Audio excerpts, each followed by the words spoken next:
السلام عليكم، اهلا وسهلا بيكم. اخر مره كنا وقفنا عند التشيلرات والكلاسيفيكيشنز بتاعتها وكيفيه الاختيار بتاعتها. ان شاء الله النهارده هنبدا في الكولينج تاور، الكونسبت بتاعه والاهم التصنيفات بتاعته. طيب مبدئيا الكولينج تاور هو عباره عن جهاز بيستخدم لتبريد التشيلرات اللي بيتبرد بالميه، اللي هي الووتر كولد كوندنسرز بس. فهو بيستخدم عشان يبرد الكوندنسر بتاع التشيلر اللي هو بيشتغل بالتبريد بتاعه بالميه، مش الاير كولد كوندنسر. تمام.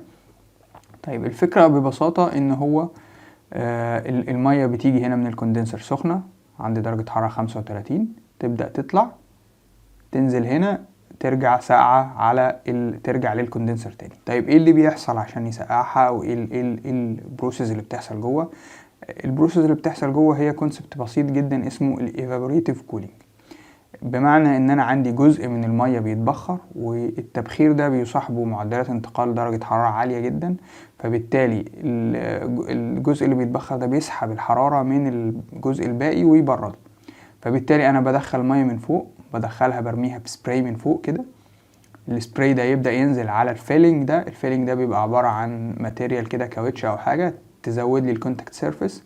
وبعد كده الهواء بيدخل من الجناب، يبخر جزء من المية عن طريق المروحة اللي فوق، بتسحب الهواء من الجناب، يبخر جزء من المية، والتبخير ده يسحب الحرارة من باقي المية، والمية تبدأ تنزل ساقعة عشان تنزل تحت. طيب الفكرة دي ببساطة جدا ان انا الجزء المتبخر ده اللي ببدأ اعوضه بعد كده، والباقي ده هو اللي بينزل عندي تحت ويبدأ يوصل للكوندنسر بتاعي يبرده. تمام. التيبيكال بتاعي بيبقى 95-85، وطبعا ممكن يتغير عن كده.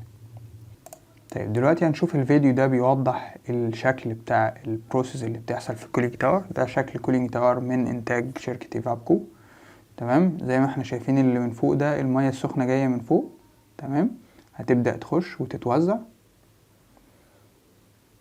هيحصل لها سبراي على الفيل اللي احنا قلنا عليه، والمروحة تبدأ تشتغل تسحب الهواء من تحت، يطلع يقابل المية السخنة، جزء منها يتبخر، والباقي التنقيط اللي احنا شايفينه ده دي المية الساقعة بعد ما حصل لها عملية سحب الحرارة منها، والهواء زي ما احنا شايفين ساقع داخل من تحت، وبيبدأ يتعرض للمية السخنة اللي جاية، ويبدأ يسخن شوية ويطلع لبره.